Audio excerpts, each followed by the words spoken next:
दोस्तों, एक बहुत ही खूबसूरत लड़की जो पटना में पढ़ाई कर रही थी, कुछ दिनों के लिए अपने घर आती है। पटना जंक्शन पर आती है और अपने ट्रेन के आने का इंतज़ार करती है। जब उसका ट्रेन प्लेटफॉर्म पर आ जाता है तो वह अपने सीट पर जाकर बैठ जाती है। उसका सीट जो है वो बोगी नंबर S6 में 45 नंबर सीट नंबर होता है, जो लोअर बर्थ होता है, नीचे की सीट होती है, उस पर वो जाकर लड़की बैठ जाती है। कुछ देर के बाद एक लड़का उसी जंक्शन पे आता है, उसी ट्रेन में इंटर कर जाता है और उसी लड़की के सीट पर बैठने की कोशिश करता है। जैसे ही वो लड़का उस लड़की के सीट पर बैठता है, वो लड़की उसको मना करती है, लेकिन वो लड़का मानता नहीं है। दोनों के बीच में लड़ाई हो जाती है, बहसबाजी हो जाती है। जो आसपास के लोग बैठे थे उस लड़की के बर्थ के ऊपर और आगे पीछे जो लोग बैठे हुए थे, वो उस लड़के को भला बुरा कहने लगते हैं, लेकिन लड़के की भी जिद थी कि मैं बैठूंगा तो इसी सीट पर बैठूंगा। दोस्तों, वो लड़की हार मान जाती है और वो लड़का उसी सीट पर बैठ जाता है। लेकिन जैसे जैसे रात होती है, दोनों की परेशानी बढ़ जाती है। दोनों को एक सीट पर ही रात गुजारनी पड़ती है। जब रात भर एक साथ एक ही सीट पर वो दोनों रात गुजारते हैं तो सुबह होते ही बहुत कुछ बदल चुका होता है। दोनों के बीच में दोस्ती हो जाती है। दोस्तों, बहुत ही रोचक कहानी है, दिलचस्प कहानी है। आइए जानते हैं इस कहानी में इस वीडियो के माध्यम से। नमस्कार दोस्तों, मैं हूं जितेंद्र कुमार सिंह और स्वागत है आपका अपने YouTube channel story with you में। दोस्तों, आज की कहानी बहुत ही दिलचस्प है, बहुत ही रोमांचक है। आप लोगों से बस यही प्रार्थना कि आप मेरे चैनल को सब्सक्राइब करें, लाइक करें और मेरा मनोबल ज़रूर बढ़ाएं। दोस्तों, ये कहानी शुरू होती है पटना जंक्शन से। एक लड़की होती है जिसका नाम होता है अनु। 23 साल की खूबसूरत लड़की मीठापुर पटना में रहकर पढ़ाई करती थी। कुछ दिनों के लिए अपने घर धनबाद झारखंड में आ रही थी। गंगा दामोदर ट्रेन जो है उसमें उसकी सीट नंबर S6 में 45 नंबर थी, उसमें वो जाकर बैठ जाती है। स्लीपर बोगी होती है, वो जाकर अपने सीट पर बैठती है। आराम से रिलैक्स होकर अपने बैग को सही स्थान पर रखकर रिलैक्स हो जाती है। ट्रेन अपने समय के अनुसार चल पड़ती है। थोड़ी देर के बाद अपने मोबाइल में कुछ देखने लगती है। कुछ देर के बाद एक लड़का भी भटकते भटकते उसी के बर्थ में आ जाता है, जिसकी उम्र 29 साल की होती है और उसका नाम रंजन होता है। वो आता है और उसी की सीट पर अपना बैग रखता है, जिस सीट पर अनु पहले से बैठी हुई थी, और उसके पैर की तरफ बैठने की कोशिश करता है। दोस्तों, जैसे ही वो लड़का अनु के सीट पर बैठने लगता है, अनु उसको मना करती है, बोलती है कि यहाँ कहाँ बैठ रहे हो, ये मेरी सीट है, इस पर मत बैठो। रंजन जो लड़का होता है वो कहता है, क्यों, मैंने भी तो टिकट लिया है, मुझे भी सफ़र करने का अधिकार है, मैं भी जाऊंगा, मैं भी सफ़र करूंगा। अनु कहती है कि नहीं, इस पर कैसे जा सकते हो, मैंने ये सीट रिजर्व कराया है और इस सीट पर मैं ही जाऊंगी और मैं तुम्हें यहाँ पर बैठने नहीं दूंगी। रंजन कहता है कि भाई मैं तो जाऊंगा तो इसी सीट पर जाऊंगा। दोनों के बीच इस बात को लेकर बहसबाजी हो जाती है। तभी अनु के अगल बगल में जो लोग बैठे हुए थे वो भी रंजन को बोलने लगते हैं, डांटने लगते हैं। बोलते हैं कि अकेली लड़की को देखकर तुम परेशान कर रहे हो, तुम्हें शर्म नहीं आती, तुम्हारे घर में माँ बहन नहीं है क्या, और ज़्यादा बदमाशी करोगे तो पुलिस वाले आएंगे और वो तुम्हें बताएंगे। रंजन बोलता है कि जब कोई आएगा तो देखा जाएगा, तुम लोगों को क्यों परेशानी हो रही है। अगर आप लोगों को अधिक परेशानी है तो आप लोग अपने सीट पर मुझे बैठने दीजिए, वहाँ पर मुझे जगह दे दीजिए, मैं वहीं पर बैठ के चला जाऊँगा। वो लोग बोलते हैं कि नहीं नहीं, यहाँ पर सीट नहीं है, मैं यहाँ पर तुम लोगों को बैठने नहीं दूँगा। उसके बाद रंजन बोलता है कि ठीक है, तो आप अपने काम से मतलब रखिए। अब दोस्तों, सब लोग चुप हो जाते हैं। कौन दूसरे से इतना बहस करे, इतना मुँह लगाए, क्योंकि सफ़र में लोग एक दूसरे से इतना बात करना पसंद नहीं करते हैं। जब लड़का जिद करके बैठ जाता है तो अनु भी सोचने लगती है कि ये कोई सिरफिरा लड़का है, कोई पागल लगता है, इसलिए वो चुप हो जाती है। लेकिन वो सतर्क हो जाती है, उसे ऐसा लगने लगता है कि कहीं ये लड़का कोई चोर तो नहीं है। लड़के का एक चुपके से वो फ़ोटो खींच लेती है अपने मोबाइल में और अपने पेरेंट्स को फॉरवर्ड कर देती है कि ये लड़का मेरे साथ ज़बरदस्ती मेरे सीट पर बैठ गया है। उसके बाद अपनी सीट पर लेट जाती है। जब लेटती है तो रंजन को अनु के पैर से धक्का लग जाता है। रंजन बोलता है, मैडम मैं भी एक इंसान हूँ, आप मुझे अपने पैर से जो धक्का मार रहे हैं, इतना भी मैं गिरा हुआ नहीं हूँ कि आप मुझे लात मार रहे हैं। तो अनु कहती है कि तो अगर आपको कोई दिक्कत हो रही है तो उतर जाइए, ये मेरी सीट है और मैं कंफर्टेबल होकर यहाँ लेटूंगी, यहाँ पर सोऊंगी। मेरी सीट है, मुझे आराम करना है, मैं तो ऐसे ही पैर फैलाकर आराम से जाऊंगी। रंजन कहता है कि तुम्हारी सीट है, इसका मतलब ये तो थोड़े है कि तुम मुझे लात मारो। अनु रंजन से बोलती है कि मेरी मर्जी, मैं जैसे भी जाऊं, बैठ के जाऊं या सो कर जाऊं, और मुझसे ज़्यादा बनने की कोशिश मत करना। मैं एक साधारण लड़की नहीं हूं, मैं पटना में IAS UPSC की तैयारी कर रही हूं, मैं कोई ऐसी वैसी लड़की नहीं। रंजन थोड़ा मुस्कुरा देता है और बोलता है कि मैं भी कोई ऐसा वैसा लड़का नहीं हूँ, एक अच्छे परिवार का एक अच्छा इंसान हूँ। दोस्तों, ट्रेन फुल स्पीड में चल रही थी। 1 घंटा होने के बाद उसके बर्थ में, उसके सीट के पास एक टीटी आता है। अन्नू के पास आकर टीटी बोलता है कि मैडम अपना टिकट दिखाइए। अनु जो है वो अपने पर्स में टिकट को ढूंढने लगती है, जो वो पर्स लेकर आई थी, लेकिन दोस्तों टिकट उसके पर्स में नहीं रहता है। तभी अनु को ये याद आता है कि टिकट जिस पर्स में था वो पर्स उसने पटना के रूम में ही छोड़ दिया है और वो दूसरा पर्स लेकर आई है। अपने लगेज में वो टिकट को कैरी नहीं की है। जिस पर्स में उसका टिकट था उसमें उसका पासपोर्ट, उसका पासबुक, पैन कार्ड, आधार कार्ड, सारा डॉक्यूमेंट्स भी उसी में छूट गया था। दोस्तों, अनु टीटी से बोलती है कि सर मैं टिकट लाना भूल गई हूँ, लेकिन मेरा टिकट कंफर्म था, मेरे नाम से आप देख लीजिए, मैं जिस बर्थ पर, जिस सीट पर लेटी हुई हूँ यही मेरा सीट है। आपके पास जो चार्ट है उसमें मेरा नाम होगा, आप मेरा नाम उसमें देख लीजिए। मेरा नाम अन्नू है और मेरी उम्र 24 ईयर्स है। टीटी बोलता है कि मैडम ऐसे नहीं चलेगा, चाहे आप अपना टिकट दिखाइए या दूसरा टिकट बनवाइए। अनु इस बात को सुनकर परेशान हो जाती है, बोलती है सर ये सीट मेरी है तो मैं अपना दूसरा टिकट क्यों बनाऊं? मैंने आपसे बोला ना कि मैं अपने टिकट को लाना भूल गई हूँ, गलती से मैं अपने टिकट को घर पे छोड़ दी। टीटी उसकी बातों को सुनकर बोलता है नहीं, ऐसा नहीं होता है मैडम, आपको दूसरा टिकट बनवाना ही पड़ेगा, या फिर आप अपना टिकट दिखाइए या दूसरी टिकट बनवाइए या इस सीट से उतर जाइए। अनु बोलती है कि सर मेरे पास पैसे नहीं हैं, मैं दूसरा टिकट कैसे बनवा सकती हूँ? टीटी बोलता है कि पैसे अगर नहीं हैं तो आप अगले स्टेशन पर उतर जाइए, क्योंकि बिना टिकट के मैं आपको सफ़र करने नहीं दे सकता। दोस्तों, वो लड़का जो रंजन था वो ये सब देख रहा था। वो बोलता है कि सर जब ये लड़की बोल रही है कि इसी की सीट है और आप अपने चार्ट में इसका नाम देख भी पा रहे हैं, इसका नाम वहाँ पर मेंशन है, तो आप क्यों नहीं मानते हैं? किसी का विश्वास भी करना चाहिए सर।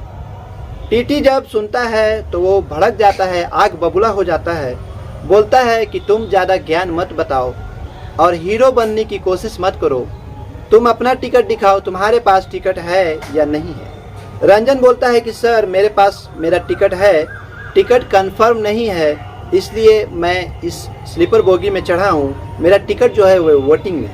टी जो है वो दोबारा भड़क जाता है, बोलता है कि फिर तुम किस लिहाज से इस सीट पर बैठे हो जब तुम्हारा टिकट कंफर्म नहीं है, तुम्हारा वेटिंग है, तो तुम यहाँ कैसे बैठे हो? जब तुम्हारा टिकट कंफर्म हो तभी किसी सीट पर बैठना चाहिए।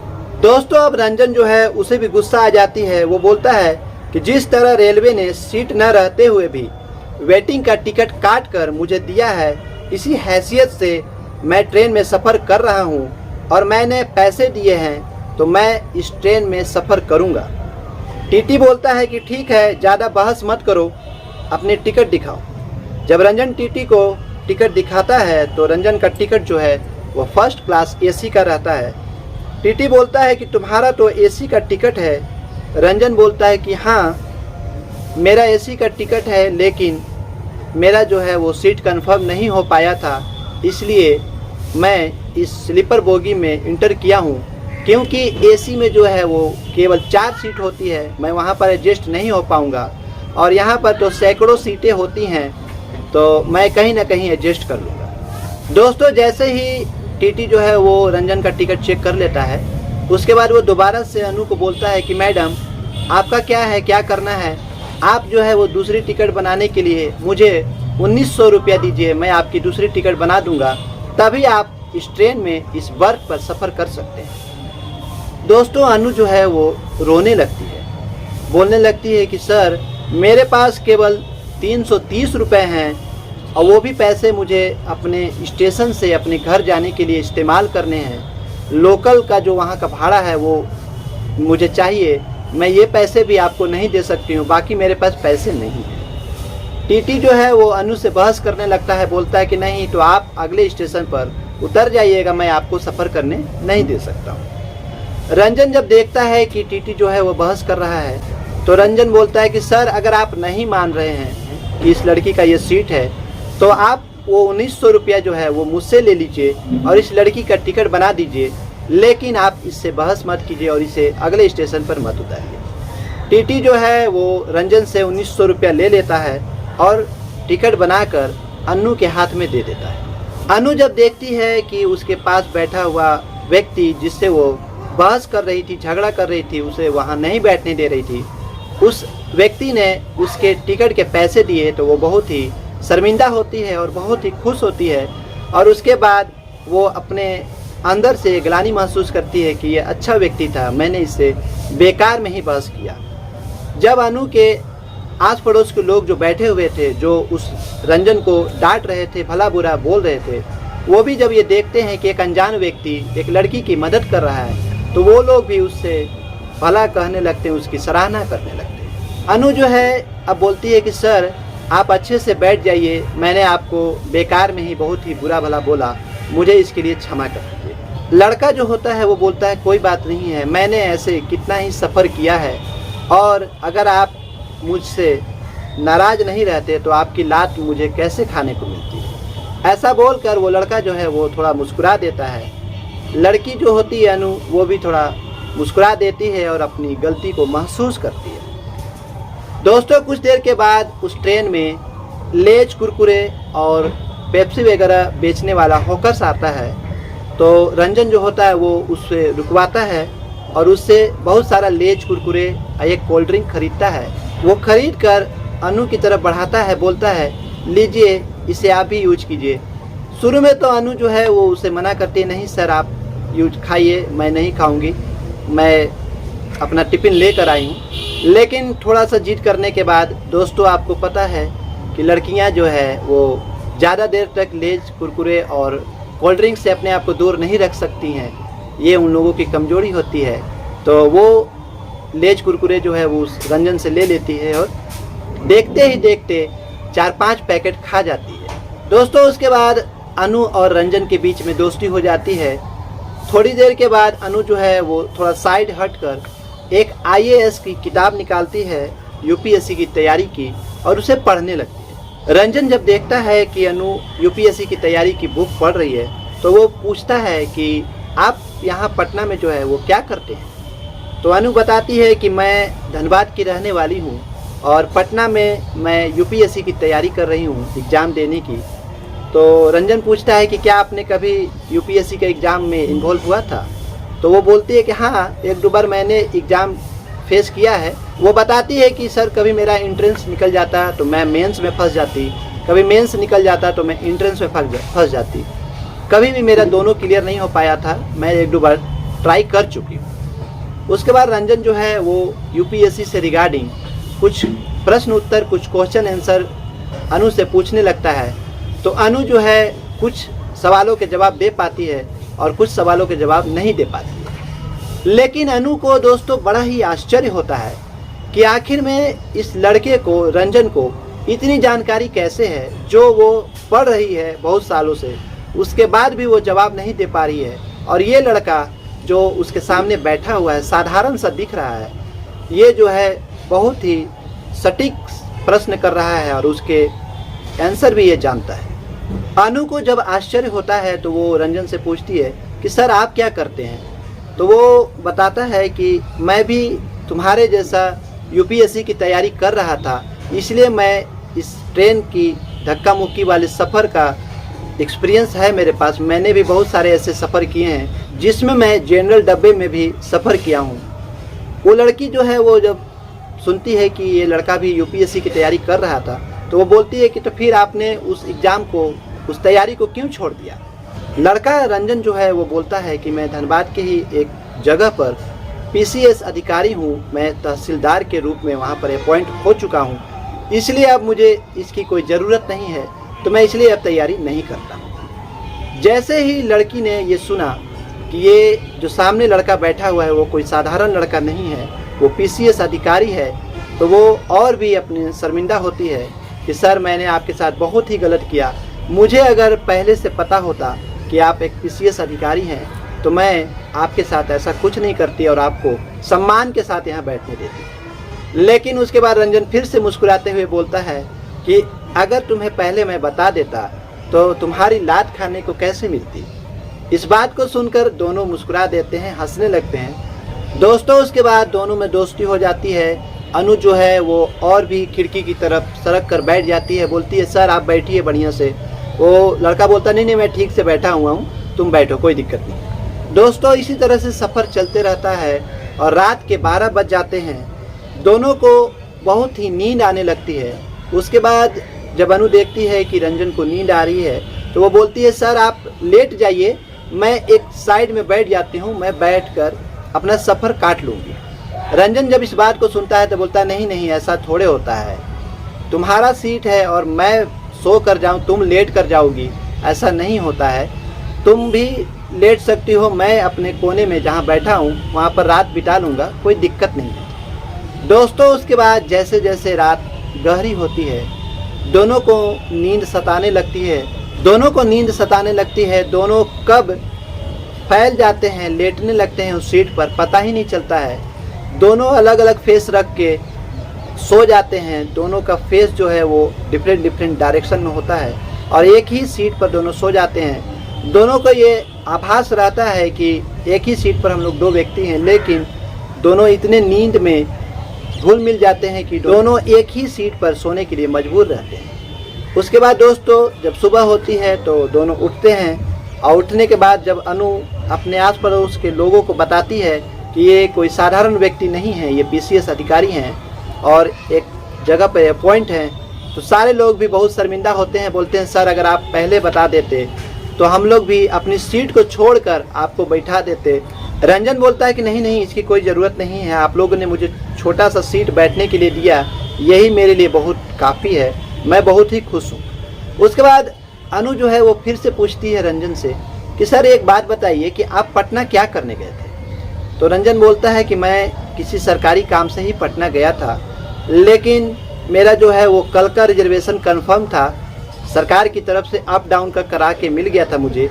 लेकिन जब मैं पटना गया तो मैंने पटना में ही तैयारी की थी मीठापुर में, तो मैं जैसे ही पटना गया मेरे दोस्तों को मालूम चला तो उन्होंने मुझे 1 दिन के लिए रोक दिया और मेरा सीट जो है वो कंफर्म नहीं हो पाया। जब मैं आने के लिए तत्काल रिजर्वेशन कराता हूँ तो मेरा सीट कंफर्म नहीं होता है, वेटिंग में मिलता है, और इसीलिए मजबूरी बस मुझे तुम्हारे बर्थ पर, तुम्हारी सीट पर आकर बैठना पड़ा। दोस्तों ट्रेन अपनी रफ्तार से चलते रहती है और सुबह धनबाद स्टेशन पर पहुंच जाती है। रंजन जो है वो तो पीसीएस ऑफिसर था, तो वो उसे अपनी ड्यूटी में जाना था। वो उतर कर जाने लगता है तो अनु उससे बोलती है कि सर क्या आपका नंबर मुझे मिल सकता है, क्योंकि मुझे यूपीएससी की तैयारी में आपकी मदद की ज़रूरत होगी, मैं आपको कभी कभी कॉल किया करूँगी। रंजन उसे अपना मोबाइल नंबर दे देता है, बोलता है ठीक है कोई बात नहीं है, तुम जो है वो मेरा नंबर रखो और जब भी ज़रूरत पड़े तो मुझे ज़रूर कॉल करना, मैं तुम्हारी जो बन पाएगी वो मदद करूँगा। दोस्तों 2021 में दोनों की मुलाकात हुई थी और 2023 तक आते आते दोनों के बीच में घनिष्ठता बढ़ जाती है, दोनों के बीच में प्यार हो जाता है। और रंजन और अनु जो है वो आपस में बात करते रहते थे बीच बीच में, दोनों के बीच में इतनी नज़दीकियाँ बढ़ जाती है कि दोनों जो है आपस में शादी करने का डिसीजन लेते हैं, दोनों आपस में शादी कर लेते हैं। और दोस्तों आज 2024 चल रहा है, अभी भी अनु PCS की तैयारी कर रही है, UPSC की तैयारी कर रही है और सर रंजन जो हैं वो अपना ड्यूटी कर रहे हैं। दोस्तों ये थी कहानी, आप लोगों को कैसी लगी? अगर आप लोगों को मेरी कहानी अच्छी लगे तो कृपया आप मेरे चैनल को सब्सक्राइब करें, लाइक करें, अपने दोस्तों के साथ शेयर करें। मिलता हूँ फिर एक नई कहानी के साथ, दिलचस्प कहानी के साथ। तब तक के लिए जय हिंद, जय भारत।